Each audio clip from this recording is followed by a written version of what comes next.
Bonjour et bienvenue et merci de visionner ce tuto AG Web, web service d'AGPay développé par EcosysPay. Ce web service a pour vocation de gérer la transmission des éléments variables des clients d'EcosysPay vers leur consultant Pay dédié, de manière à saisir dans un web service donc les éléments variables et par retour d'aller télécharger dans une GED, une gestion électronique des documents, tous les documents édités par le consultant Pay à la clôture du mois. Bulletin de salaire, état, données comptables. Nous verrons le module éléments variables, le module absence et le module GED pour le téléchargement des documents post-pay. Avant toute chose, il est important de noter que AG Web est entièrement gratuit.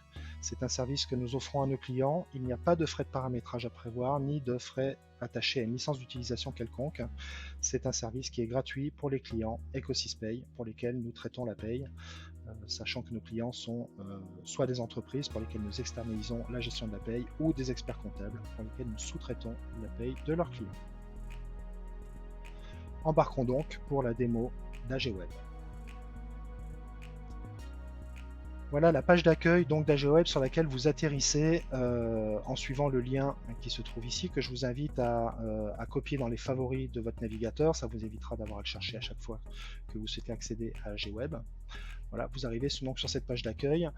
Petite digression par rapport à la présentation d'AG Web, vous voyez ici AG Connect. Alors AG Connect, c'est un web service et une application qui permet de gérer les demandes d'absence avec un workflow de validation électronique qui est donc complémentaire d'AG Web, puisque les absences validées dans AG Connect vont automatiquement incrémenter le planning des absences d'AG Web. Voilà, ce AG Connect fera l'objet d'un tuto ultérieur. On ne manquera pas de vous faire savoir quand ce sera disponible. Le client AG Web va donc se loguer dans son espace AG Web ici.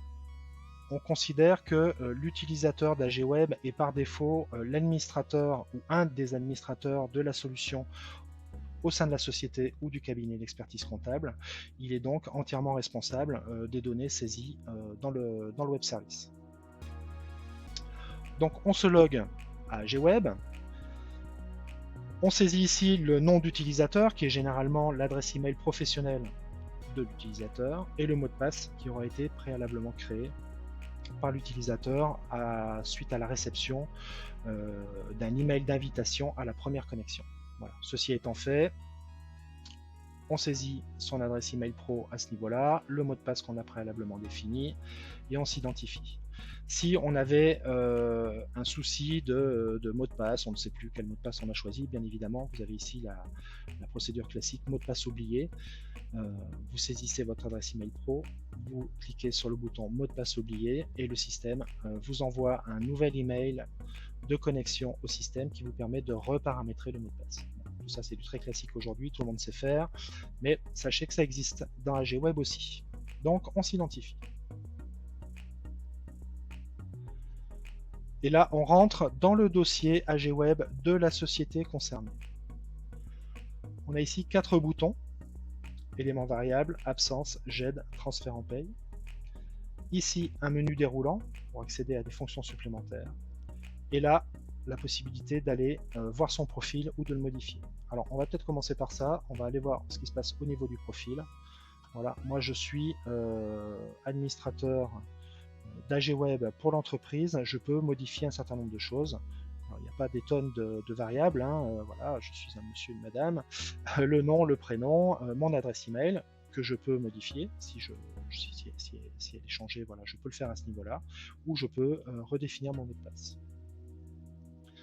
Attention, l'adresse email qui est ici est celle qui vous sert d'identifiant ensuite pour rentrer dans AG Web. Voilà pour le profil de l'utilisateur. Attachons-nous maintenant à l'exploration des 4 boutons présents à l'écran, en commençant par le bouton éléments variables. En cliquant sur ce bouton, on accède au module de saisie des éléments variables de l'entreprise. On a ici la liste des salariés qui s'affiche. Les salariés présents dans cette liste doivent être obligatoirement préalablement créés dans le logiciel de paye par votre consultant paye. S'il n'est pas créé dans le logiciel de paye, il ne remonte pas dans AG Web. On peut faire sur cette liste des tris en utilisant les flèches qui sont ici, ou alors en recherchant sur un nom directement de façon à accéder à la ligne du salarié concerné, ce qui est bien pratique quand on a 200 ou 300 salariés à traiter si on ne les traite pas en masse. Ok. Voyons ici ce qui se passe au niveau des colonnes. Donc une colonne égale une variable de paye dont vous avez besoin, pour laquelle vous devez faire de la saisie. Ces colonnes sont par défaut celles qui ont été définies le mois précédent, de manière à ne pas avoir à refaire le paramétrage des variables de paye dont vous avez besoin tous les mois. Okay. Néanmoins, si vous avez besoin de faire évoluer les colonnes ici présentes, il vous suffit de cliquer sur le bouton « Gérer les éléments variables » pour faire apparaître la liste des éléments variables aujourd'hui présents dans le système. Si vous utilisez une variable de paye qui n'est pas listée ici, il vous suffit d'en informer votre consultant paye qui fera le nécessaire en interne pour que l'élément variable dont vous avez besoin apparaisse dans cette liste et qu'il soit rattaché à la bonne rubrique dans le logiciel de paye. Ceci étant fait, vous n'avez plus qu'à cocher ou décocher les éléments variables dont vous avez besoin pour les faire apparaître à ce niveau-là. Et ensuite, il vous suffit de saisir les données. Vous noterez ici des boutons remarques qui vous permettent de saisir du texte libre pour faire un commentaire sur un salarié. Je ne sais pas moi, il change de coefficient, il a eu trop de tickets resto le mois dernier. Toute information nécessaire à votre consultant paye peut être saisie à ce niveau-là et sera transférée au même titre que les données numériques qui sont ici. Voilà donc ce qu'on peut dire sur le module de saisie des éléments variables. On va maintenant aller voir ce qui se passe au niveau du module de saisie des absences. Je clique sur absence et j'arrive sur le module de saisie des absences du mois en cours, qui est toujours le mois d'août 2022. Par défaut, comme pour éléments variables, ce sont les salariés présents dans le logiciel de paye AGPay qui remontent automatiquement. Je peux donc saisir les absences, salarié par salarié. Pour ça, c'est très simple, je clique sur le premier jour de l'absence, je définis le type d'absence concerné, date de début, donc là on est sur le 1er août, je précise si c'est à partir du matin ou à partir de midi. Je vais ici choisir la date de fin de l'absence, je précise si c'est à partir de midi ou jusqu'au soir, et j'enregistre. L'absence est désormais présente dans le calendrier des absences. En passant le curseur sur l'absence, je vois que ce sont des congés payés. Je peux, en cliquant sur l'absence, la visualiser. Donc il y a 4 jours d'absence qui ont été posés par Laurent Bonnet le 18 octobre 2022 à 10h10 secondes. Je peux aussi modifier l'absence, soit en changer le type, soit en faire varier la durée. J'enregistre. On voit bien donc que j'ai enlevé une demi-journée de RTT et que ce sont bien des RTT. Et je fais ça salarié par salarié. On vient de saisir les éléments variables, on vient de saisir les absences, il ne reste plus qu'à les transférer en paye. Pour ce faire, c'est très simple, je clique sur transférer en paye. Alors attention, ici vous voyez, on a un petit warning qui vous dit êtes-vous sûr de vouloir clôturer le mois comptable? Parce qu'en fait, une fois que vous aurez clôturé le mois comptable, il ne sera plus possible de modifier les éléments variables et les absences que vous avez saisis sur le mois d'août.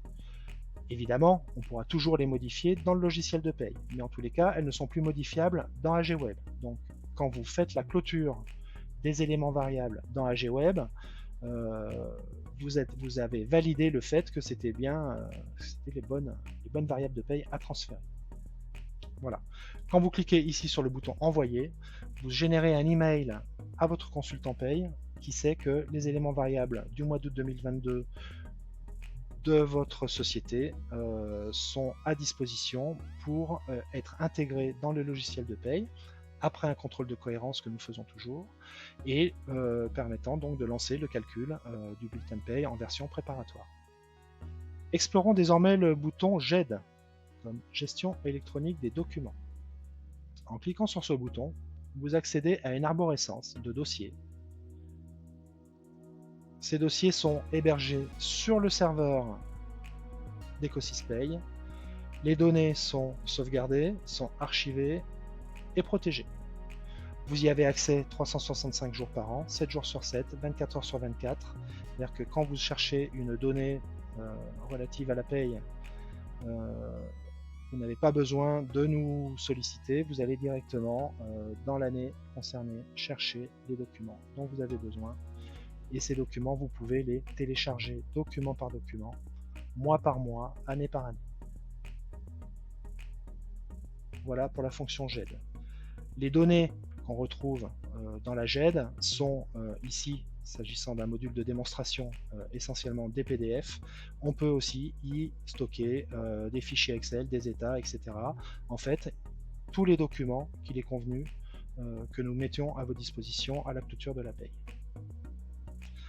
Petite précision également qui a son importance, c'est un système qui marche que dans un sens, c'est-à-dire que nous pouvons mettre à disposition des documents dans la GED que vous pouvez ensuite aller télécharger. L'inverse n'est pas possible, vous ne pouvez pas vous mettre des documents à la disposition de votre consultant paye via AGWeb, c'est pas encore possible. Donc voilà, c'est très simple d'utilisation, hein, c'est une arborescence voilà, que vous faites dérouler, vous allez chercher dans Paye en janvier 2020 par exemple, voilà. Le bulletin récapitulatif, le jeu de bulletin, l'état de centralisation, l'état de charge, etc., etc. Voilà donc pour les fonctionnalités des 4 boutons qui sont ici. Il me reste à vous montrer ce qui se passe, des quelques fonctions supplémentaires que vous pouvez avoir ici. Configuration globale. En fait, bon, le mois de départ, c'est le mois, c'est le mois où on a ouvert le compte pour vous. Hein, donc ça, on le fait une fois, on n'y revient pas.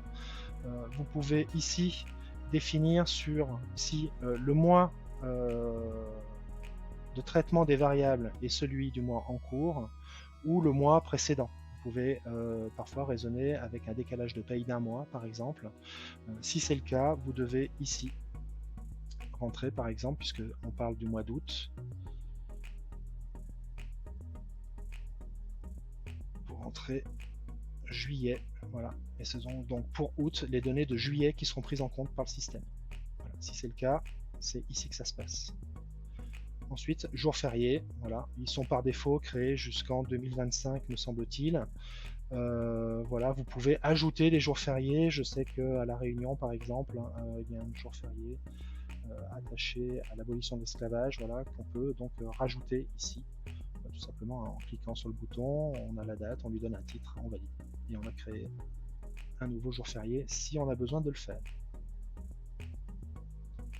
Ça, c'était la configuration globale. Éléments variables, on l'a vu. La GED, on l'a vu. L'absence, on l'a vu. Reste donc historique des clôtures. En cliquant sur ce bouton, vous avez accès à toutes les clôtures que vous avez déjà passées dans le système AGWeb. Et vous pouvez les télécharger en PDF ou en Excel.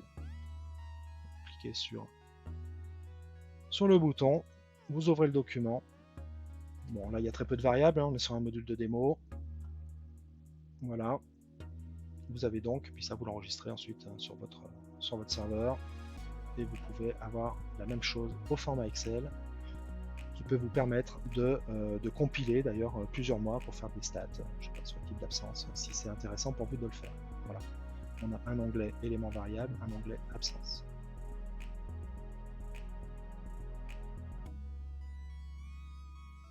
Voilà donc, on a fait le tour d'AGWeb. Bon, vous avez vu, hein, c'est assez facile d'utilisation finalement, il n'y a rien de bien compliqué. On vous remet toujours de toute façon une notice d'utilisation qui est assez claire et qui fait le distinguo entre le fait que vous soyez mono-établissement ou multi-établissement. Si vous avez besoin d'informations complémentaires, supplémentaires, additionnelles, prenez contact avec votre consultant paye qui pourra vous mettre en contact avec moi-même qui suis en charge donc, du déploiement de ces solutions-là chez vous. Vous avez bien évidemment aussi tout un tas d'informations relatives à nos différents produits et différentes prestations sur notre site internet www.ecosispay.com et vous pouvez me contacter par email sur l'adresse mail ici contact@ecosispay.com. Je vous remercie de votre attention et je vous souhaite une excellente fin de journée. Au revoir.